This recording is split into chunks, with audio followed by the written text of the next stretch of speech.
பிரியமானவர்களே, ஆண்டவராகிய இயேசு கிறிஸ்துவின் நாமத்தினாலே உங்களை வாழ்த்துகிறேன். இந்த நாளிலும் நம்முடைய தியானத்திற்காக சங்கீதங்களின் புஸ்தகம் 18ஆம் சங்கீதம் 46வது வசனத்தை நான் வாசிக்கிறேன். கர்த்தர் ஜீவனுள்ளவர், என் கன்மலையானவர் துதிக்கப்படுவாராக, என் இரட்சிப்பின் தேவன் உயர்ந்திருப்பாராக. இந்த நாளிலே நம்முடைய தியானத்திற்கு ஜீவனுள்ளவர் என்கிற தலைப்பை நான் கொடுக்க விரும்புகிறேன். எனக்கு அன்பானவர்களே, தாவீது தேவனை வாழ்த்தி துதிக்கிறதை இங்கே நாம் பார்க்க முடிகிறது. கர்த்தர் ஜீவனுள்ளவர், என் கன்மலையாகிய கர்த்தர் துதிக்கப்படுவாராக, என் இரட்சிப்பின் தேவன் உயர்ந்திருப்பாராக என்று சொல்லி இருக்கிறார். ஆம், எனக்கு அன்பானவர்களே, நாம் ஆராதிக்கிற தேவன் ஜீவனுள்ளவர். அவர் ஒருவரே மரணத்தை ஜெயித்தவர். இன்றைக்கும் என்றென்றைக்கும் உள்ள சதா காலங்களிலும் உயிரோடு இருக்கிறவர் அவரே. ஒவ்வொரு எதிர்மறையான சூழ்நிலைகளின் மத்தியிலேயும் நாம் கடந்து செல்ல நேரிட்டாலும் நாம் அறிக்கை செய்ய வேண்டியது என்ன தெரியுமா? நான் ஆராதிக்கிற தேவன் ஜீவனுள்ளவர் என்பதைத்தான்.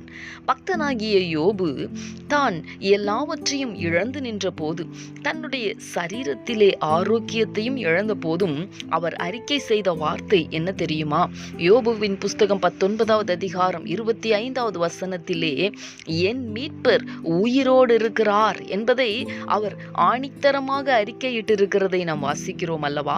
எனக்கு அன்பானவர்களே, நம்முடைய எல்லா விதமான நெருக்கடியான சூழ்நிலைகளின் மத்தியிலேயும், பிரச்சனைகளின் மத்தியிலேயும், போராட்டங்களிலேயும் நாமும் தாவீதை போல, யோபுவை போல, என் மீட்பர் உயிரோடு இருக்கிறார், கர்த்தர் ஜீவனுள்ளவர் என்பதை அறிக்கை செய்து கர்த்தர் தருகிற விடுதலையை பெற்றுக்கொள்ளுகிறதற்கு இந்த நாளிலே நாம் நம்மை அர்ப்பணித்து ஜெபிக்கலாமா? எங்களை நேசிக்கிற எங்கள் அன்பின் பரலோக தகப்பனே, ஆசீர்வாதமான இந்த நாளுக்காக உமக்கு நாங்கள் நன்றி செலுத்துகிறோம். இந்த நாளிலும் கர்த்தர் ஜீவனுள்ளவர் என்று தாவீது சொன்ன அந்த வார்த்தைகளை நாங்கள் தியானித்தோமே. ஆம் தகப்பனே, எங்களுக்கு முன் வாழ்ந்த முற்பிதாக்கள் நீர் ஜீவனுள்ளவர் என்பதை அறிந்து அறிக்கையிட்டு தங்களுடைய எல்லா எதிர்மறையான சூழ்நிலைகளையும் அவர்கள் மேற்கொண்டார்கள் என்பதை நாங்கள் தியானித்தோமே. தாவீதை போல, யோபுவை போல கர்த்தர் ஜீவனுள்ளவர், என் தேவன் உயிரோடு இருக்கிறார், என் மீட்பர் எனக்காக எல்லாவற்றையும் செய்ய வல்லவர் என்பதை நாங்களும் ஒவ்வொரு நாளும் எல்லா எதிர்மறையான சூழ்நிலைகளின் மத்தியிலேயும் அறிக்கை செய்ய கர்த்தர் எங்களுக்கு கிருபை தாரும் ஆண்டவரே, பலன் தாரும் ஆண்டவரே. உம்முடைய கரங்களிலே எங்களை பூரணமாய் ஒப்புக் கொடுக்கிறோம்.